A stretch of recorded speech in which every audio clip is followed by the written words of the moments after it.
Suprema fue Alejandro Char, alcalde de Barranquilla e hijo de Fuad Char, dueño del Junior.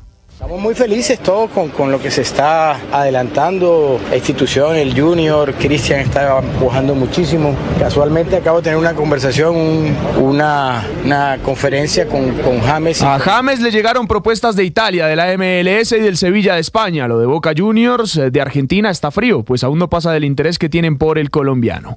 Por los lados de Juanfer Quintero estamos igual que ayer. El jugador está en Medellín, mientras su equipo, Racing de Argentina, hace pretemporada en Paraguay. El jugador es esperado en Cali para arreglar su llegada al América, que pondrá 2.5 de los $3 millones que pide el equipo de Avellaneda por el colombiano. En Racing no están contentos, pues Juanfer aún tiene contrato y debería estar entrenando con el equipo, pero él decidió de manera unilateral viajar a Colombia. Y por los lados de Falcao aún no se llega a un acuerdo con Millonarios para alcanzar el monto salarial que pide el Tigre para poder pagar el impuesto al patrimonio. Hoy parece estar más lejana la renovación de Falcao con el equipo embajador. Y hablando de Liga Colombiana, anoche se sorteó el calendario del primer semestre que inicia el viernes 24 de enero. Los juegos de la primera fecha son Águilas Equidad, Unión Magdalena Millonarios, Santa Fe Pereira, Alianza Medellín, Boyacá Chico Bucaramanga, Nacional Once Caldas, Tolima Pasto, Junior Cali, América Llaneros y Fortaleza Envigado. Recordemos que este todos contra todos volverá a ser de 20 fechas, pues contará con jornada de clásicos y los mejores 8 clasificarán a cuadrangulares, donde los 2 líderes irán a la final. Buena triangulación de Tielemans con John Durán. Se viene el zurdo Durán. ¡Gol! ¡Qué golazo! Escuchan el gol que los hinchas del Aston Villa de Inglaterra escogieron como el mejor de su equipo en el mes de diciembre, y fue del colombiano John Hader Durán, un remate desde afuera del área colgando al arquero que estaba adelantado en la victoria 3-2 frente al Leipzig en Champions. Le bastó al colombiano para ser el autor del tanto más bonito de los villanos en el último mes de 2024. Hoy el Liverpool de Luis Díaz abre la serie de semifinal de la Copa de la Liga frente al Tottenham de visita a las 3 de la tarde, hora colombiana. What a rally to round off this match. Kudermetova celebrates as she seals her place in the quarterfinals. What an entertaining last game. Ahora hablamos de tenis, pues la cucuteña Camila Osorio se despidió del WTA 250 de Hobart en Australia en los octavos de final tras caer con parciales 4-6 y 1-4 con la rusa Verónica Kudermetova. Rebound hustling is Christie to the cutting James. Y cerramos con NBA porque LeBron James de los Lakers sigue dando de qué hablar a sus 40 años. Anoche frente a los Mavericks de Dallas, LeBron esquivó a un rival con un cambio de balón de su mano derecha a la izquierda y anotó con una volcada que le da la vuelta al mundo. En San Francisco, los State Warriors cayeron frente a los Miami Heat a pesar de los 31 puntos de Stephen Curry. 7:03 de la mañana, los deportes en Mañanas Blue.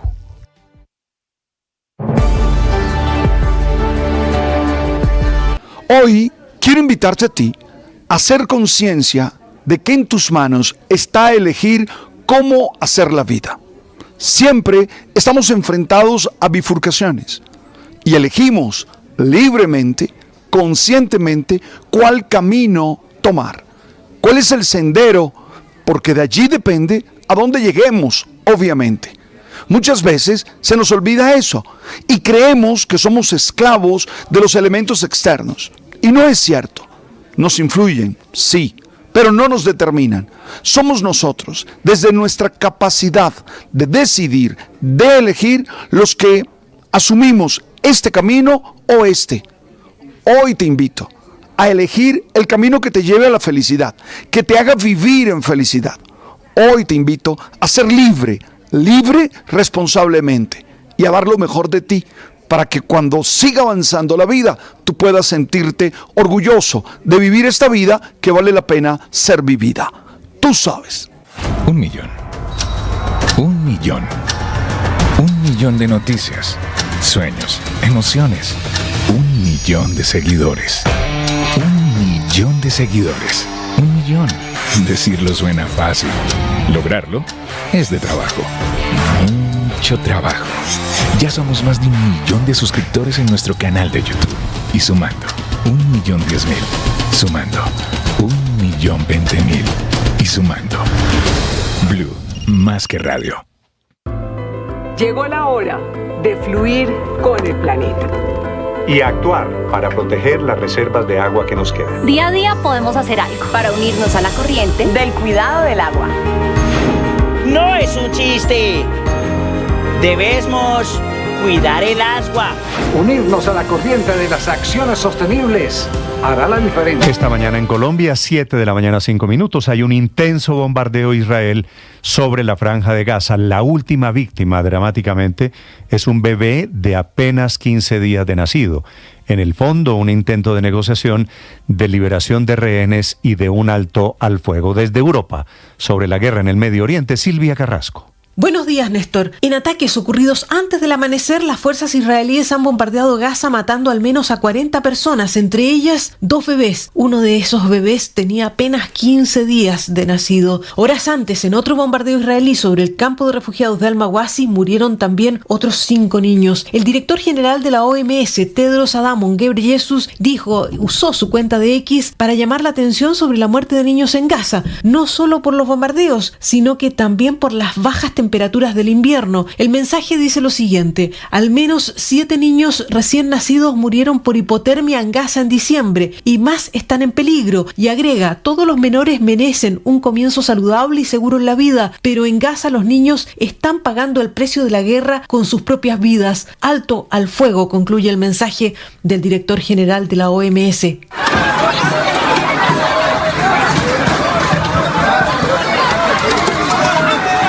Lo que escuchamos es una escena de gazatíes en el campo de refugiados de Al-Mawasi, en el sur de Gaza, desesperados intentando conseguir comida en una zona de reparto. Son hombres, mujeres, adultos y niños que aparecen en las imágenes estirando sus brazos con ollas, baldes, cualquier tiesto. Están bajo la lluvia intentando recibir una porción de comida caliente preparada en ollas comunitarias. También en el Líbano, Naciones Unidas dice que necesita al menos $371 millones para asistir a las familias que quedaron sin viviendas por los bombardeos israelíes y de Hezbolá. Otra situación de crisis humanitaria se está viviendo en Siria, donde la crisis del pan se puede convertir en una crisis política para el nuevo gobierno de facto que allí está en Siria. El precio del pan se ha multiplicado por 10 veces desde la caída de Bashar al-Assad, esto es en apenas 6 semanas, y allí las colas son interminables, como explica el experto en Siria, Joshua Landis. Those bread lines are telling you a story about Syria today. Esas colas del pan nos cuentan una historia sobre la Siria de hoy, sobre por qué cayó el gobierno de Al-Assad y sobre los desafíos que enfrenta este nuevo régimen. Nos resulta muy difícil comprender cómo sobreviven la mayoría de los sirios. A duras penas logran subsistir. Y aquí es donde entra la geopolítica. Assad tenía el apoyo de Rusia, no solo el apoyo militar, también proveía grano para hacer la harina. Tras la caída de Al-Assad, Moscú detuvo completamente los suministros alimentarios para Siria. Otro gran proveedor mundial de trigo es Ucrania, pero hay una condición para proveer el trigo ucraniano a Siria. El nuevo gobierno de Damasco tiene que renunciar al reconocimiento que hizo al-Assad de la anexión de territorio ucraniano por parte de Rusia. Así es como la guerra de Rusia en Ucrania se ha trasladado a Oriente Medio, Néstor. Silvia, gracias. 7 de la mañana, 8 minutos. Y atención, esta mañana se está quejando también el gobierno de España por lo que hace Elon Musk, que está apoyando en Europa o movimientos de derecha o de extrema derecha, por el injerencismo de Elon Musk, que está a punto de convertirse, de pasar de ser un gran empresario, el hombre de Tesla y de Twitter, a convertirse en asesor del nuevo presidente de Estados Unidos. La queja del presidente Sánchez hace algunos segundos en Madrid es por el apoyo a la extrema derecha en toda Europa. Desde España, Enrique Rodríguez. Y particularmente en Alemania. El contexto de estas palabras de Pedro Sánchez es un contexto que tiene un valor simbólico bastante importante. Esta mañana, acaba de terminar ese acto, se presentan los actos de España en Libertad por los 50 años de la muerte de Francisco Franco, que tendrá lugar esa fecha el próximo 20 de noviembre. Franco murió el 20 de noviembre de 1975. Esta mañana ha presentado el gobierno de Pedro Sánchez un ambicioso proyecto de 100 actos, aproximadamente 100 actos, para rememorar los cambios que ha sufrido España y cómo ha mejorado la situación en España y cómo España es un país hoy plenamente democrático y no lo era hace 50 años. Digo, en el contexto de ese acto, Pedro Sánchez ha advertido contra los totalitarismos y ahí se ha referido, sin nombrarlo, aunque evidentemente hablaba de él, de Elon Musk. El fascismo que creímos dejar atrás es ya la tercera fuerza política en Europa. La tercera fuerza política en Europa. Y la internacional reaccionaria, como lo dijo el presidente Macron hace escasos días, o la internacional ultraderechista que venimos denunciando desde hace años también en España, liderada en este caso por el hombre más rico del planeta, ataca abiertamente a nuestras instituciones, azuza el odio y llama abiertamente a apoyar a los herederos del nazismo en Alemania. Se refería claramente a las elecciones que van a tener lugar en Alemania el próximo 23 de febrero y donde Elon Musk ha hablado abiertamente de su apoyo al partido Alternativo por Alemania, que es un partido neonazi. En las últimas horas no es Pedro Sánchez el único, él mismo lo decía en este fragmento que acabamos de escuchar. El propio Emmanuel Macron también había advertido sobre las injerencias que está realizando el propietario de la red social X y parece llamado a ser uno de los principales consejeros áulicos del nuevo presidente de los Estados Unidos, de Donald Trump. Pero en todo caso, como digo, este ha sido uno de los momentos más destacados de este acto que, como lo señalábamos, ha tenido lugar en el Museo Reina Sofía de Madrid y que ha venido ya envuelto en algo de polémica porque no ha participado ni el líder de la oposición, Alberto Núñez Feijóo, que no está de acuerdo con estas celebraciones o al menos en cómo se están llevando por parte del gobierno español, y tampoco ha contado, y eso también es otro foco de polémica, con la presencia del rey Felipe, que tenía esta mañana la entrega de cartas credenciales de los nuevos embajadores en el Palacio Real de Madrid, aunque el gobierno de Pedro Sánchez, el gobierno socialista, ha anunciado que el rey sí participará en algunos de esos actos, digo, más de 100 que comienzan hoy y que están destinados a recordar, a conmemorar los 50 años de España en libertad, Néstor. Estás escuchando Blue Radio.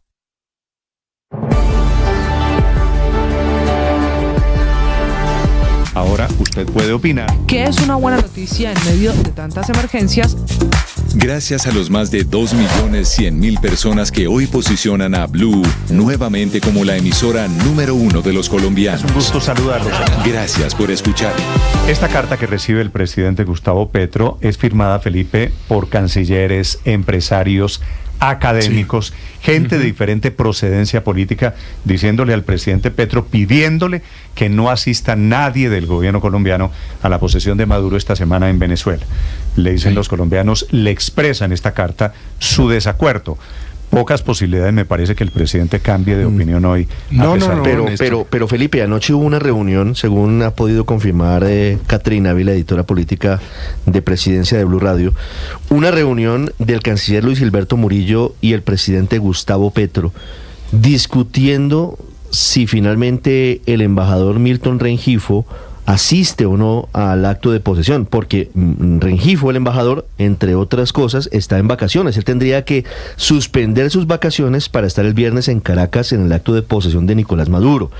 No hubo conclusión luego del encuentro de anoche, es decir... No hubo conclusión, quiere decir, se mantiene. Por ahora se mantiene, aunque quien confirmó esa información fue el vicecanciller Jorge Rojas, no el canciller Luis Gilberto Murillo. Es decir, yo creo que a eso le falta un hervor. Lo que sí pareciera confirmarse es que el presidente Gustavo Petro no asistirá el viernes al Palacio de Miraflores ni a la Asamblea Nacional. Pero eso quiere decir, en última, Ricardo, el gobierno contempla una posibilidad pequeña, mínima, de no ir a la posesión de Nicolás Maduro. Así es, está sobre la mesa. Están en modo... ¿cómo dice eso no va a pasar. ¿Cómo dice Waze? Recalculando, sí. No sé si pase o no, pero eso no va a pasar, Ricardo. Van a mandar a... Veremos. Van a mandar al embajador, no le quepa a usted la menor duda. Mire, ahora, el presidente sí, y eso ya ha trascendido, lo acaba de decir usted, él dice que, entre otras cosas, no va, pero no aduce razones políticas, sino razones de seguridad. Porque... dicen en los mentideros, el presidente dice que no tendría garantizada su seguridad en caso de una revuelta popular, pero que el canciller, mire, que el embajador va, no le quepa la menor duda. El embajador es Rengifo y está destinado, de momento la orden es que vaya a la posesión de Nicolás Maduro. Y va a ir, Néstor, no le quepa a usted la menor duda que yo esperaría Petro, confirmación. No, ya. Esperemos. Bueno, sí, esperemos, ¿no? Sí, pero... Ospina está, Felipe, en modo Waze, recalculando. 7:14 a.m. De momento esta carta la firman todas estas personalidades. Camilo Reyes fue canciller de Colombia, es el único canciller que Colombia ha tenido procedente de la carrera diplomática. Y es uno de los firmantes de esta carta. Doctor Camilo, buenos días, bienvenido. Buenos días, Néstor, un gusto estar con ustedes. Feliz año, primero que todo, ¿cómo va? Lo mismo, les deseo a usted y a la mesa un feliz año. Sí. Esperemos que sea un estupendo año el 25. Doctor Camilo, ¿cuál es el sentido de que cancilleres aquí, y aquí veo diferentes orígenes políticos, empresarios, Silvia Escobar, exfuncionarios de diferentes gobiernos, gente del mundo académico, ¿cuál es el sentido de esta carta que le están enviando al presidente Petro sobre el tema Venezuela? Pues el sentido es que, en mi opinión, es que el deterioro de la situación en Venezuela ha reducido la posibilidad de justificar esa visión, digamos, pragmática que permitía seguir alegando como una razón válida para que Colombia esté presente en el acta de posesión del señor Maduro, el hecho de que Colombia tiene, como es verdad que tiene, una frontera muy larga y unos intereses que tienen que ver con asuntos comerciales, consulares, migratorios, de seguridad. ¿Qué es lo que pasa? Que las circunstancias, el deterioro tan agudo, la violación permanente de los derechos humanos y el derecho internacional humanitario y de todos los principios que le dan base a una democracia y particularmente a la democracia colombiana, se fue reduciendo la posibilidad de alegar la pragmaticidad. Todo lo contrario, se aumentó en una forma notoria el costo político para un país como Colombia de avalar una dictadura como la de Maduro. Yo creo que esa es la explicación. Es que ahora hay una posibilidad que se suma. Yo entiendo muy bien que es una posibilidad improbable, pero se suma. Y es que la gran población venezolana, llena de valor, se lance a las calles para exigirle al régimen que entregue el poder. ¿Qué tal que sucediera que evidentemente el público, la población venezolana, obligue al régimen a huir o a entregar? ¿Cómo queda el gobierno del presidente de izquierda colombiano, el presidente Petro, no solo ante la izquierda latinoamericana, sino ante la propia opinión colombiana, manteniendo ese aval disimulado y reducido, pero en fin de cuentas aval? Sí. Es que hay que imaginarse que hoy día, porque es una realidad que se fue construyendo paulatinamente en los últimos días y en las últimas horas, pero la diplomacia consiste precisamente en saber ubicar el interés nacional. Ese es el sentido de la carta. Ese es un muy importante elemento dentro de la discusión. El presidente de la República, como jefe de las relaciones internacionales, debe interpretar el interés nacional. Y ahí está la duda, doctor Reyes, porque anoche el presidente Petro, a través de sus redes sociales, les respondió a ustedes la carta, y leo rápidamente lo que escribió el presidente para que usted, por favor, nos dé su opinión. Dice el presidente Petro: el mayor error colombiano sería repetir el error de Duque y Ramírez, el expresidente Iván Duque, el ex canciller y ex vicepresidenta Marta Lucía Ramírez. Entregarle la frontera a la mafia y condenar al hambre a colombianos y venezolanos para desatar el éxodo de los pueblos hacia el norte no es ninguna solución racional. Y agrega el presidente: el destino de Venezuela es de las y los venezolanos. Colombia debe ayudar, si se le invita, a todo esfuerzo de diálogo y de construcción democrática y pacífica en el vecino país. El presidente Petro no confirma si él asistirá o no, pero él dice que por encima de todo están los intereses de venezolanos y colombianos en la frontera. ¿Qué opinión tiene frente a este pronunciamiento del presidente, doctor Reyes? Pues sí, de alguna manera lo contesté con mi planteamiento anterior. Lo que pasa es que las circunstancias cambiaron recientemente y la visión pragmática fue perdiendo valor. En cambio, se aumentó considerablemente el costo de avalar la dictadura. Y desafortunadamente uno podría decir, no, es que Colombia no la está avalando. Bueno, pero así se lee. Uno, en algún momento yo pensé, bueno, el mensaje que podría mandar una democracia como la colombiana sería reducir al mínimo, que tengo entendido lo hicieron los mismos chinos, que no son una democracia, están lejos de serla.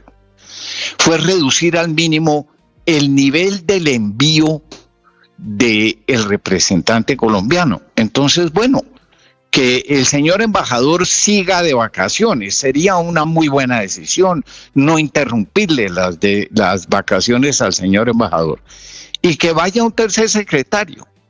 De esa manera, Colombia envía un mensaje al gobierno y a la población venezolana y a la población colombiana. Pero yo lo que estoy diciendo hoy día y lo que creo que pasa y que justifica y explica la carta es que esa visión pragmática perdió viabilidad ante unas realidades contundentes cada vez más brutales. Y entonces el interés nacional en este momento, hoy, ¿en dónde está?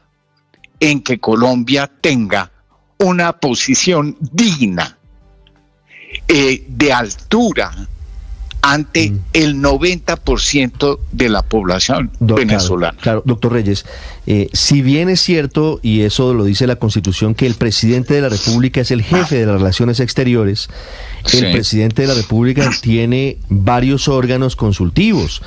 Y generalmente la posición de Colombia en materia diplomática ha sido una política de Estado y no una política de gobierno.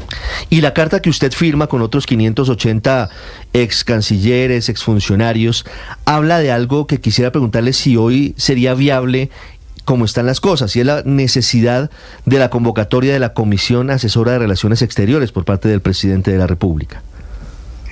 Sí, a mí me parece que, mire, la Comisión Asesora de Relaciones Exteriores es un instrumento que se creó en Colombia en 1913.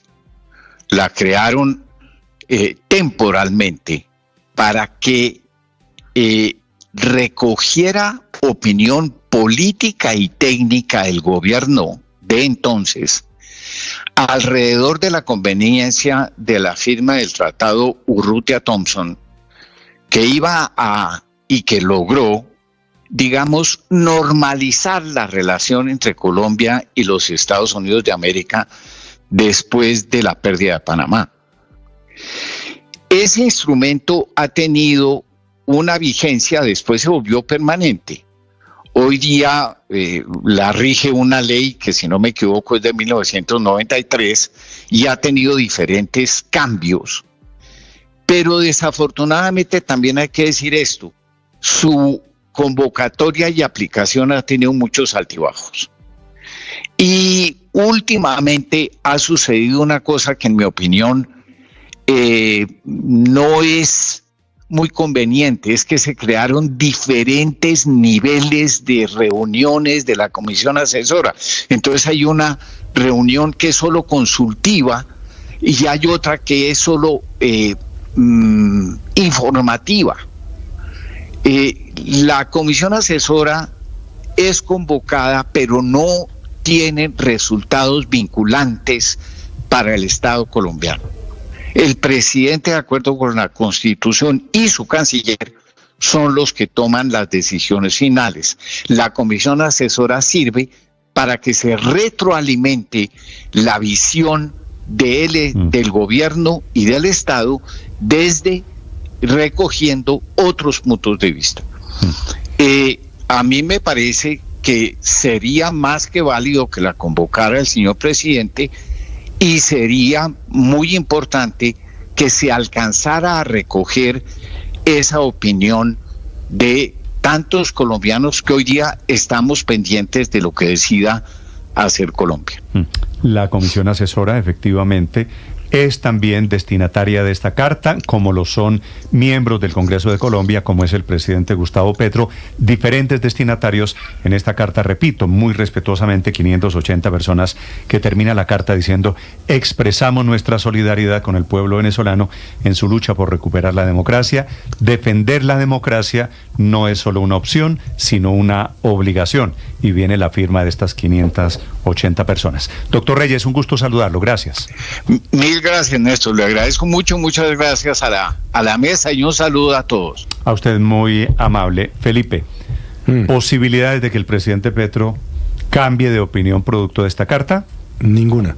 Entre otras cosas porque, Néstor, yo estuve revisando detalladamente los nombres de quienes suscriben la carta, y eso es exactamente, o ellos son o representan lo que el presidente considera fascistas, oligarcas, bueno, todas las... Neoliberales, acomodados, familias no sé qué, bueno, todas las cosas que dice el presidente de la República. No existe ninguna posibilidad, pero ninguna, le digo, de que el presidente le haga caso a la carta, si es que se la leyó. ¿Usted cree que ni siquiera la terminó? No la termina, pero no, es decir, ahora no le importó la carta que no ha publicado nada sobre la carta. Aparte de lo de recordarnos que él, como jefe del Estado, maneja las relaciones internacionales. Bueno, anoche tarde pone un mensaje y se refiere en ese mensaje a Ramírez, la Ramírez de la que habla es Marta Lucía Ramírez. Marta Lucía Ramírez, que fue canciller. Era que vicepresidenta. Vicepresidenta, pero canciller del gobierno de Duque. Canciller del gobierno de Duque al final del gobierno. Y canciller. Sí, no, evidentemente, digamos, la carta seguramente no incide en la decisión del presidente. Ojalá incidiera, porque yo creo que la carta representa, como lo dije más temprano, la opinión de la inmensa mayoría de los colombianos. A mí me invitó a alguno de sus promotores anoche a poner mi firma y claro que yo inmediatamente la puse. Entonces, seguramente ahí podemos estar personas que tenemos opiniones y posturas muy distintas en relación con diversos temas, incluso en relación con el gobierno del presidente Gustavo Petro, pero todos estamos de acuerdo en que el gobierno colombiano debería al menos no participar en la patraña esa de una posesión eventual de Nicolás Maduro, posesión de nada, porque pues ellos llevan usurpando el poder en Venezuela más de 2 décadas. Entonces, pues al menos el gobierno colombiano no debería participar ahí, aunque seguramente los que estamos firmando la carta, unos podrán pensar que la actitud posterior al 10 de enero debe ser de una manera y otros podemos pensar que debe ser de otra, pero lo que debe pasar el 10 de enero creo que la inmensa mayoría de los colombianos es, al menos no nos prestemos para la patraña. Que nadie del gobierno colombiano participe en el acto de Maduro de esta semana. Obviamente acto que sería la legitimación. Si va alguien del gobierno colombiano, automáticamente eso se vuelve el gobierno colombiano. Ahora debería sumarse, Néstor, el fraude de Maduro. Decirle esto, debería sumarse la invitación que esa la ha echado un poquito de menos a que nos vayamos a la calle. María Corina Machado ha invitado a que haya movilizaciones no solamente en Venezuela, sino en otras partes del mundo, y si en alguna parte del mundo debería acatarse ese llamado, debe ser en Colombia. Yo no encontré alguna invitación que están haciendo a la Plaza de Lourdes mañana, y yo voy a ir allá, no he visto quién esté invitando ni nada. Sí hay una convocatoria mañana 9 de enero. Lo que pasa, Héctor, es que está, para serle sincero, la convocatoria de mañana, organizada por un grupo de uribistas, termina politizando el tema en Colombia. Entonces, pero eso es un desastre, por eso digo la carta agreguémosle un pedacito de que nos encontremos en alguna parte. Que eso a mí sí me parece, yo que he estado siempre pues entendiendo que el gobierno tiene que tener una actitud razonable frente a semejante dilema en el que está con la situación de Venezuela, pues sí me parece que ya más allá del gobierno colombiano, pues aquí sí deberíamos, todo lo que hablamos todos los días nosotros y la gente en los cafés, de apoyar a los ciudadanos venezolanos, que los mostremos de alguna manera. Yo saldría gustoso a manifestarme por este este tema, pero automáticamente una marcha en favor de Nicolás Maduro se vuelve en Colombia una marcha contra Gustavo Petro. Claro. Termina politizada enseguida, ideologizada. Entonces a usted automáticamente lo ponen usted se previene de un lado. No digo, es muy fácil manchar la marcha que tiene un objetivo que es defender la democracia. Que es un objetivo trascendental, defender la democracia. Con el tema de las ideologías en Colombia, Néstor, de los partidos políticos en Colombia. Señora María Consuelo. Néstor, yo también firmé y además invité a muchas personas a que pues firmaran si querían hacerlo, porque creo que ya llegó el punto en el que no podemos seguir siendo espectadores pasivos, y ese es el resumen de la carta. O sea, llevar a una persona de cualquier nivel de carrera diplomática o de cualquier nivel de representatividad del gobierno colombiano es que el Estado colombiano avale a un dictador una vez más. Es que Colombia renuncie a la defensa de la democracia, que ha sido una línea completamente coherente en su política exterior. Entonces, aquí el cuento del pragmatismo, y nos lo decía el ex canciller Camilo Reyes, la bandera, el disfraz de que tenemos que ser pragmáticos ya no nos alcanza, ya no nos cubre como país para seguir conectando y conviviendo con esta dictadura de Venezuela. Cualquier funcionario de Colombia que vaya a la posesión va a ser un aval a Nicolás Maduro, y eso nosotros no lo podemos permitir como colombianos, y por eso expresamos libremente esa opinión al firmar la carta. Muy bien, yo quiero saber, Felipe, el presidente Petro, ¿qué va a hacer con la utilización de una palabra que él suele utilizar, que es dictador? Porque de aquí en adelante, validando a Maduro, ¿qué hace el presidente Petro, Felipe, para volverle a decir dictador a quién? Le dice dictador a Milei, pero es que él es muy selectivo. Es que él mismo se está metiendo en una encrucijada. Le dice dictador al señor Netanyahu en Israel, y utiliza el dictador como un adjetivo para descalificar. Habla de Pinochet permanentemente. Pero al mismo tiempo, apoyar a Maduro, un dictador que se robó las elecciones en Venezuela, le va a quedar muy difícil. Es una profunda incoherencia.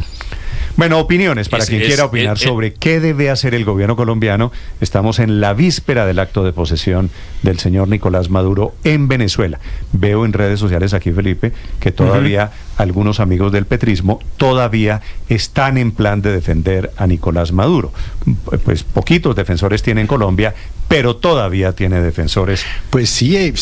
Pero la línea de defensa. He visto varios, ¿no? Sí, ahí están. Sí. Clara López Obregón, sí, la línea de defensa se está volviendo. Ariel Analiza, o como se llame ese señor. En fin, pero están en el lado incorrecto de la historia, Néstor. Eso ahora, antes de y eso la es muy serio, de fondo Felipe, es decir, ¿qué sabe Nicolás Maduro de Gustavo Petro? ¿Por qué esa pregunta, Felipe? Pues porque yo no olvido. A ver, Andrés. Sí. No, básicamente algo tiene que saber, Néstor. Algo tiene que saber. Mire, Petro es un tipo sagaz, audaz, políticamente incorrecto, todo lo que usted quiera. Pero la posición del presidente Petro frente a Maduro, yo creo que es algo más que ideológica. Algo sabe Maduro del presidente Petro. Pues recuerde, Felipe, que en algún momento Diosdado Cabello amenazó, si no recuerdo mal, en las elecciones de 2018 con revelar secretos que tenían en Venezuela de Gustavo Petro. Entonces, de la campaña electoral. Por supuesto que ahí hay una cantidad de elementos, Álvaro, que no conocemos, que también deben estar jugando. Y además de ello hay que sumarle, Álvaro, que Venezuela ha sido, no sé si al final positivo o negativo influenciador de los diálogos de paz de este gobierno. Ha estado en Venezuela el ELN, ha estado en Venezuela Iván Márquez y la Segunda Marquetalia. Es perverso que sea refugio de esos delincuentes, pero Venezuela ha sido facilitador de los diálogos, que ha sido uno de los ejes de la paz total del presidente. Claro, incide mucho en la seguridad nacional, pero en términos políticos internos solo hay dos opciones. Se está con Maduro o contra Maduro. Si es lo primero, pues se es cómplice; si es lo segundo, se es héroe, defensor de la democracia. Pero la diplomacia no es para manejar la política interna, sino la externa, y muchas veces tiene costos políticos. porque los gobiernos tienen que pensar primero en los intereses nacionales, así les cueste internamente. Por eso es que hay dos grandes teorías en política exterior, la realista y la idealista. La realista dice que los países tienen que pensar primero en sus intereses, y la idealista que debe pensar en valores. Generalmente los gobiernos empiezan... ¿Y qué intereses estaríamos defendiendo aquí, Álvaro? Buscando la idealista. Yo no estoy defendiendo a nadie. Primero, ¿qué intereses haciendo un análisis, por favor no me vayan a decir que es para apoyar a alguien, porque estoy haciendo un análisis. Hay dos teorías. ¿Qué intereses defiende esa teoría suya, la realista? ¿Cuál es el interés? La realista, que es la de Kissinger, para hacerla entendible, es decir, que los países tienen que pensar fríamente en sus intereses nacionales, en su seguridad y en su economía. Así, y eso implica que se puede tener relaciones con enemigos. La teoría idealista la usó mucho Carter, al final tuvo que reversarla, que es que hay que defender los derechos humanos y la democracia. ¿Qué intereses, pero no me ha respondido, qué intereses tendría el gobierno colombiano? Colombia tiene muchos intereses. Por eso, pero ¿cuáles, por ejemplo? Muchos intereses. Apoyando una dictadura que ha sacado, que ha producido el éxodo de 7 millones de venezolanos. Es que ese no es el punto. Por eso estoy diciendo, internamente es apoyar o no apoyar una dictadura. Estados Unidos tiene relaciones con China y no apoya esa dictadura. La tercera opción, que yo creo que es la que debe seguir Colombia, es la ambigua. Que Petro no asista a la posesión, pero sí el embajador, porque hay relaciones diplomáticas con ese gobierno. Y si no le va al embajador, pues se rompen las relaciones. Pero miren, otros gobiernos ya intentaron con Venezuela las dos. No, Boric retiró al embajador, pero no rompió Uribe, relaciones. Santos tuvieron periodos de buenas relaciones con el chavismo y de rompimiento. Yo creo que los resultados no fueron buenos de haber roto relaciones, porque eso generó grandes daños a los colombianos y hasta a los venezolanos, claro, sobre todo en la frontera. No necesariamente, si usted mira al gobierno Biden, Biden le costó mucho, quizá parte de las elecciones, el apoyo a Netanyahu, porque así es la política internacional. Yo creo que está bien que en política interna lo veamos así, pero internacionalmente el gobierno debe cuidar los intereses de Colombia. Y yo no creo que los intereses de Colombia se defiendan rompiendo relaciones con Maduro, porque eso no va a salvar a Venezuela y sí va a generar muchos problemas. Que proteger la dictadura, Álvaro, sea en beneficio de intereses de Colombia. No sé qué interés de Colombia con una dictadura que está montada sobre el narcotráfico, que ha expulsado de Venezuela a 7 millones de venezolanos. Que no es sino aval de los criminales colombianos. Allá se refugian, allá llevan a los secuestrados. Eso es conocido desde hace décadas. Pero además anteponer los intereses sobre los principios democráticos es un asunto muy complicado. Es decir, aquí Colombia quiere, por ejemplo, importar gas desde Venezuela. Lo ha dicho el presidente de Ecopetrol, Ricardo Roa, lo ha dicho el presidente Petro. Es un poquito más fácil. Cuando usted antepone intereses de ese tipo a principios rectores como la democracia, la libertad, el respeto a los derechos humanos, estamos en un escenario que es un poquito más fácil. Sobre todo si no es necesario. Usted no puede alegar que vulneran, que violan la democracia en Perú o en Guatemala, pero al tiempo defender al sátrapa, al dictador en Venezuela. Es decir, porque el termómetro para medir a todos debería ser el mismo, me parece a mí. Andrés, tengo en la línea a la ministra de Transporte. Rápidamente, su opinión. El presidente Petro constantemente dice que Iván Duque era un dictador, un presidente que fue elegido democráticamente, que a mí no me gustó su gobierno, pero que de ninguna manera eso significa que lo vaya a calificar uno de dictador. Usted hacía la pregunta, Néstor, de qué debe hacer el gobierno colombiano. Yo creo que el gobierno colombiano al día de hoy debe abstenerse de cualquier acto que de manera simbólica implique o signifique un reconocimiento o un aval a la dictadura, pero debe mantener los canales abiertos, porque así nos guste o no, las realidades están ahí y las realidades van a seguir estando ahí al día siguiente de la posesión de Maduro. Colombia necesita mantener ahí un canal de comunicación, no solo por intereses, sino porque son muchos los asuntos que hay que tratar.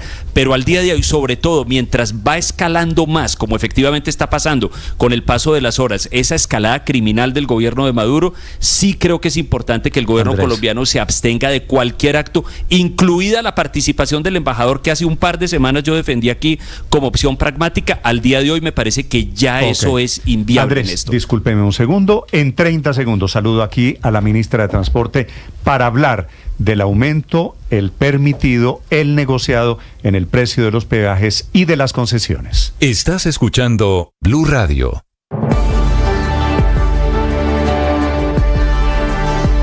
Un millón. Un millón. Un millón de noticias, sueños, emociones. Un millón de seguidores. Un millón de seguidores. Un millón. Decirlo suena fácil. Lograrlo es de trabajo. Mucho trabajo. Señora ministra García, bienvenida. Muy buenos días. Muy buenos días, Néstor. Un saludo a usted, a la mesa de trabajo. Feliz año, ministra. Feliz año también para ustedes. Ministra, estábamos teniendo un comienzo de año un poquito turbulento con el tema de los peajes. Usted sienta a los concesionarios ayer en su despacho y logra revocar, suspender los aumentos en 7 u 8 peajes, ya usted me dirá cuáles son. Y quiere decir, ministra, que ¿en qué quedamos con el tema de los aumentos de comienzo de año en los peajes concesionados en Colombia? Bueno, la conversación que tuvimos ayer con los concesionarios se enmarca en unos incrementos contractuales. Y esto es importante porque es necesario diferenciar qué es también la actualización que se viene haciendo por temas de IPC, que tiene que ver es con mantener actualizado el valor del dinero del tiempo.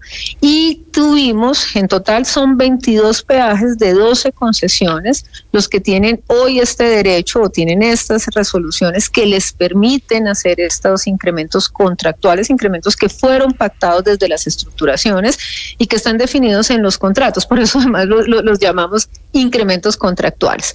De esos 22 peajes de 12 concesiones, 6 concesiones en 8 peajes hicieron los incrementos. Otras 6 concesiones, 14 peajes, se abstuvieron de hacer los incrementos y venían haciendo ya unas conversaciones con la ANI, estos 8 también, para ver cómo podían encontrarse mecanismos que permitieran una gradualidad en estos incrementos, ministra, que en este caso son incrementos. La interrumpo un segundo. Los que subieron el 1 de enero, según la clasificación que usted tiene, ¿habían subido cuánto? Porque yo tengo aquí el peaje de Andes, por ejemplo, que subió 30 y pico %. No es un solo dato para todos. Mire, por ejemplo, Accesos Norte 1, que subió, ¿y subió por qué? Porque hay un acuerdo contractual de que hay que hacer estos incrementos para pagar las obras de Accesos Norte 2, que es la ampliación de la autopista norte en Bogotá y de la carrera séptima. Ellos en particular para la categoría 1, y además esto cambia por categorías, subió un 33%. En la categoría 7, que es la categoría más alta, subió un 10%. En el caso de Pasto Rumichaca, el peaje El Placer, en la categoría 1 subió un 24%. En vías de SNUS, el peaje Cisneros, en la categoría 1, estos son vehículos livianos, subió un 52%. El peaje Carmen de Bolívar en la concesión Puerta de Hierro subió en categoría 1 un 51%. Autopista al Mar, el peaje Aburrá subió en categoría 1 un 36%. Y transversal de Cisga, en el peaje Machetá solo subió un 3% porque este no tenía incrementos en categoría 1 y 2, que son los ejemplos que le estoy dando, pero tuvo incrementos en categoría 3, 4 y 5, incrementos de más del 100%. Estos incrementos contractuales, insisto, vienen regulados desde resoluciones del año 2014, 2015, algunas del año 2021, otras del año 2022, y el acuerdo que hicimos con estas 6 concesiones, yo me reuní con las 6 concesiones que habían hecho los incrementos, la ANI estuvo por la tarde reunida con los otros 6 concesionarios de los otros 14 peajes, y el acuerdo al que llegamos es, bueno, generemos un acta, porque esto es muy importante que haya un acuerdo entre las partes, porque es que esto es una definición contractual, entonces no es recomendable hacer un tema unilateral frente a estos incrementos contractuales. Entonces vamos a firmar esa acta, anoche ya se envió esa acta a las concesiones, se firma el acta, eso motiva la resolución que expide el Ministerio de Transporte, que finalmente es la autoridad regulatoria en tema de tarifas, y eso lo que va a hacer es, vamos a suspender por 6 meses, y durante estos 6 meses tenemos que seguir estas conversaciones que nos permitan encontrar una fórmula para que hayan unos incrementos graduales que puedan ser absorbidos de mejor manera por la misma inflación, por las mismas condiciones económicas. Esto ha pasado, esto no es nuevo, en el año 2021 se firmaron varias resoluciones de estas cuando empezaron a darse los incrementos se activan con hitos en los contratos, entonces usted termina una unidad funcional, puede hacer el incremento del peaje que existía, usted va a un porcentaje del contrato, puede hacer el incremento, esto tiene hitos en los contratos que permiten estos incrementos contractuales que, insisto, vienen desde las estructuraciones y estructuraciones que además hizo lo público en un alto porcentaje, en el caso de las 4G. 2/3 partes de esos proyectos fueron estructurados por el público, por el gobierno, y 10 concesiones, que es una tercera parte, fueron concesionadas por los privados, pero validadas también por lo público, y fue un proceso de licitación y demás. Sí, para utilizar un par de ejemplos, usted me dice, hubo un peaje que subió 52%. Yo le estaba hablando del 30 y pico % que subió el peaje de Andes, el de la autopista norte. Sí. A partir de hoy, o a partir del momento de la resolución de su despacho, esos peajes van a tener, es decir, se revoca lo que habían subido, ¿cierto?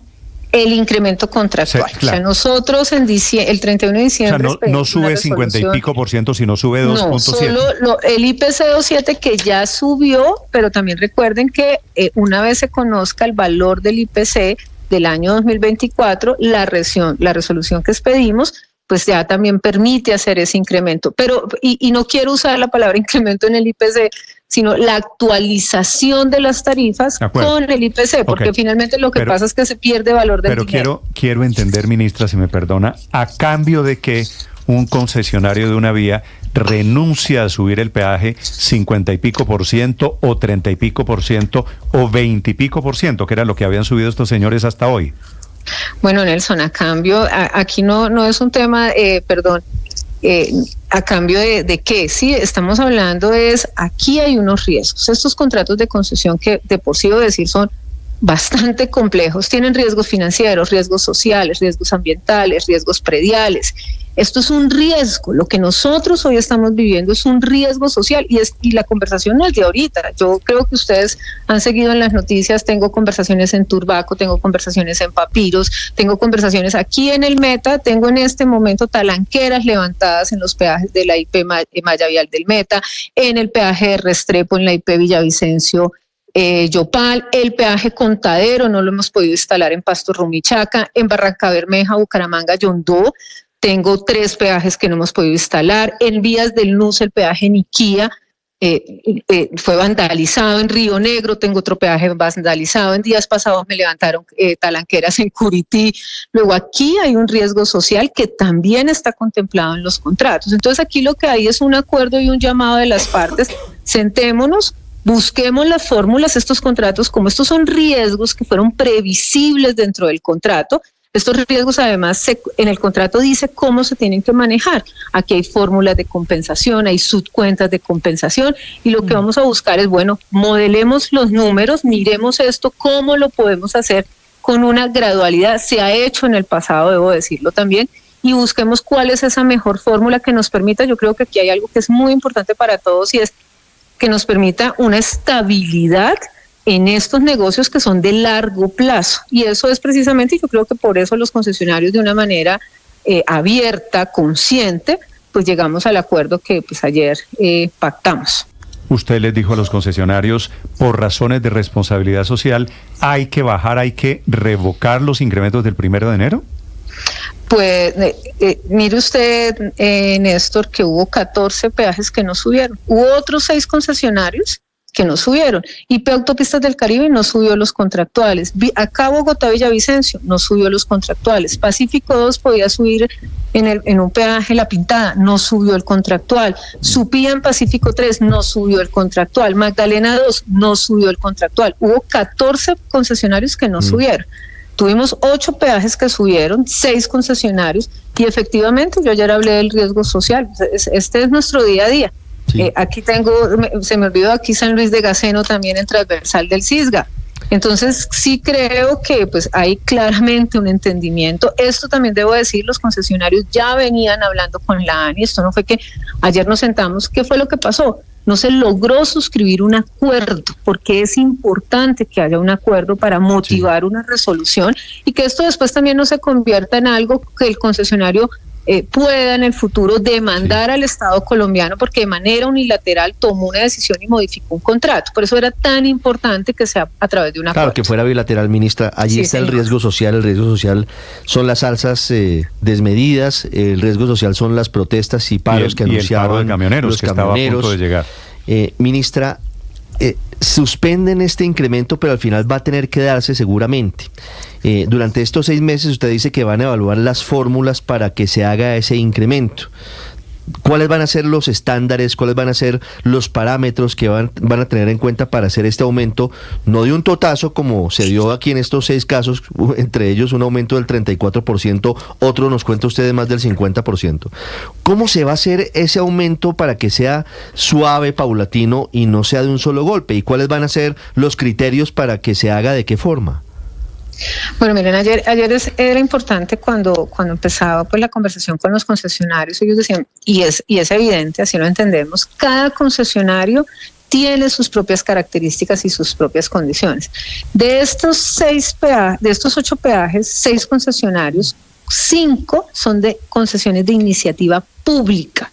Esas concesiones tienen vigencias futuras, esas concesiones tienen fondos contingentes donde el Estado puede compensar y puede poner recursos. Vías del NUS, es una iniciativa privada. Por ley está prohibido que el Estado haga aportes en recursos, o sea, se estructuró sin aportes públicos. Entonces, todas esas características pues son particulares de cada concesión y vamos a tener que sentarnos a modelar dentro de las concesiones cómo deberían darse esos incrementos. Pero, por ejemplo, esta mañana me decía la ANI que sentados con vías del NUS, que es una IP, estaban planteando, bueno, hagámoslo entre 4 a 5 años. En el 2021, por ejemplo, ayer me conocí un acta del 2021, el peaje El Placer, se había firmado en el 2021 que esos incrementos se hicieran durante 6 años. Es visto fórmulas de IP Autopistas del Caribe donde dice hagámoslo durante 8 años. Ahora, esto depende también de cómo se modela esto en los contratos, cómo están las subcuentas de fondos de contingencia. O sea, esto pues en cada contrato tendrán que hacerse las modelaciones y tendrá que encontrarse esa fórmula que permita unos incrementos graduales que garantice la sostenibilidad del contrato. Porque pues aquí estamos hablando de una fuente que es legítima dentro del contrato. Aquí pues no hay como tal, y en eso también quiero ser clara, un abuso del concesionario. Ese es su contrato, esa es su tarifa contractual. E insisto, muchos de esos proyectos fueron estructurados fueron estructuraciones públicas, y estos son contratos de licitación, no se entregan a dedo. Entonces, ese es el reto que tenemos ahorita, y los equipos de la ANI y yo y el Ministerio de Transporte va a acompañar estas conversaciones para poder determinar esa fórmula que permita pues unos incrementos graduales. Creo que el tema está en la gradualidad. ¿Se suspenden también las obras por 6 meses? No se suspenden las obras. Muchos de estos proyectos ya, miren, esto, y para que tengan ustedes un panorama un poco más claro. Nosotros a través de la ANI administramos 7.700 kilómetros de carreteras nacionales en 43 contratos de concesión. Aquí todavía hay contratos de primera generación, 3 contratos de la primera generación, 6 contratos de la tercera generación, 30 contratos de la cuarta generación, 30, y 6 contratos de la quinta generación. Estos contratos de la quinta generación se adjudicaron en el año 2021 y 2022. Estos 30 contratos de la cuarta generación se adjudicaron 2014, 2015, a excepción de IP Autopistas del Caribe, que se adjudicó en el año 2021 en medio de un litigio. De estos 30 contratos de la cuarta generación, 18 proyectos ya están en operación y mantenimiento, otro bloque grande ya está al 98%, al 96%, y también tenemos unos casos que están a 0%, caso de Mulalolo Guerrero, caso de Autopistas del Caribe que está a 0%, o caso de la IP, de la APP Bucaramanga Pamplona, que por orden judicial se terminó. Bueno, aquí hay diferentes situaciones en los contratos, no paran las obras.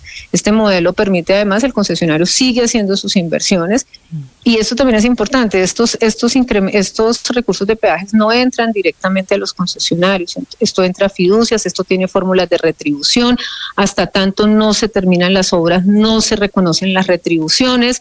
Entonces, pues bueno, es la aplicación del contrato, pero a la pregunta puntual, si separan las obras, la respuesta es no separan las obras. Siguen las obras, pero por ejemplo entonces la concesión Accesos Norte 1, que necesitaba subir el peaje en 33%, como usted lo acaba de decir, para pagar las obras de Acceso Norte 2, es decir, la ampliación de la autopista norte y de la carrera séptima, ¿qué pasa con ellos? ¿De dónde sacan mientras tanto el dinero, si es que por lo demás no entra a estas fiducias? ¿Qué van a hacer con las obras de manera puntual?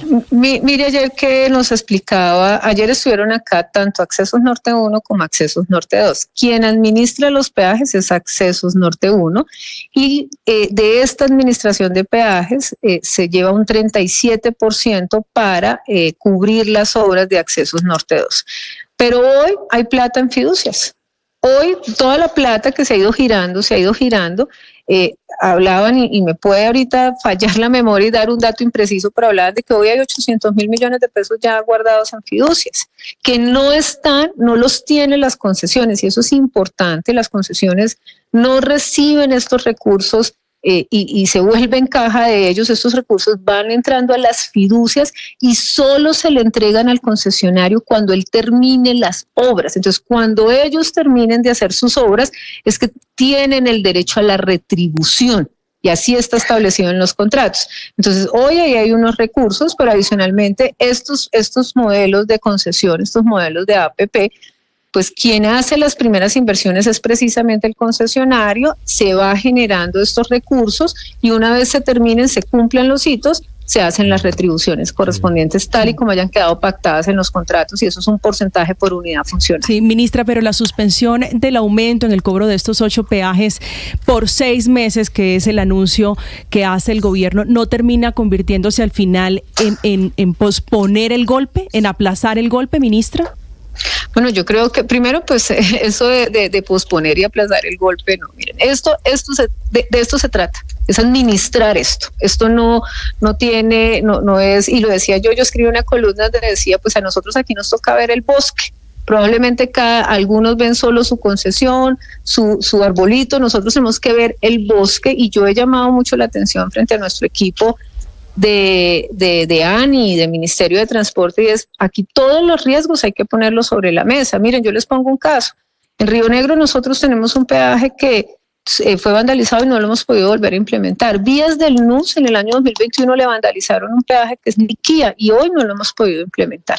Entonces yo creo que es un llamado a que hay que entender la situación, hay que encontrar las fórmulas. El mismo contrato, o sea, estos fueron riesgos. El contrato tiene el riesgo de menor recaudo, lo tiene establecido porque era un riesgo previsible. Esto no es algo que no estaba previsible, y tiene fórmulas. El mismo contrato tiene fórmulas para que esto se pueda mediar y se pueda llegar a acuerdos. Entonces yo creo que lo que nos toca es entender esto, administrar esto, tomar las mejores decisiones, porque también lo he dicho en público y en privado. Lo que nos interesa es tener un sistema de concesiones saludable y que el Estado también pueda honrar estos compromisos. Sí, pero ministra, permítame preguntarle tal vez la inquietud que tienen muchos colombianos con el peaje de los Andes, por ponerle solo un ejemplo de estos 8 peajes. La gente que ya pagó la tarifa, por ejemplo, en el peaje de los Andes, que pasó de 11.600 a 15.400, ¿pueden reclamar? ¿Les van a devolver ese dinero? No, yo creo que pues no lo hemos conversado ni hablado, pero pues creo que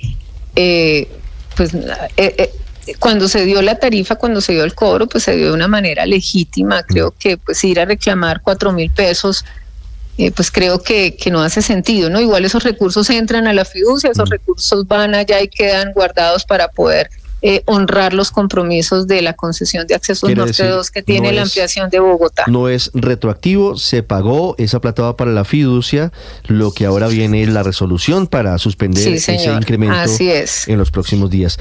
Ministra, yo quiero preguntarle por las obras, porque los indicadores del cobro de los peajes están atados a que se puedan ejecutar las obras para los que se cobran, o los incrementos al menos.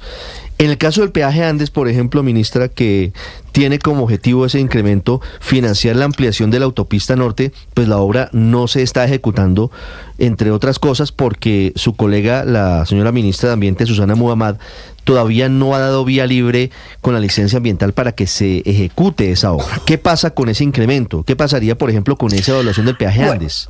Yo creo que toca hacer bastante pedagogía y ahí les pido a ustedes también que me ayuden a replicar esta pedagogía. Entonces vamos por partes otra vez. Las concesiones que se remuneran por peajes y por vigencias futuras, en el caso de las 4G y las 5G que tienen vigencias futuras, ¿cómo funciona este modelo? Entonces por eso es una asociación público-privada, no es un contrato de obra pública como hace el INVIAS o como hace el IDU o como hacen pues todas las entidades que se encargan también de infraestructura, sino es un contrato de asociación público-privada, donde yo le encomiendo al privado que le haga unas obras. Le digo, mira, te entrego este corredor en concesión y vas a hacer tantos kilómetros de doble calzada, viaductos, túneles. Él hace unos aportes en equity, él va y toma deuda, él hace las obras, asume riesgos de diseño, riesgos de construcción, entrega las obras y en el mientras tanto el gobierno, ya sea a través de los peajes o a través de las vigencias futuras, va reservando los recursos con los cuales va a tener que retribuir a ese contratista. Una vez el contratista finaliza sus obras, se la entrega a la interventoría y la interventoría hace lo propio y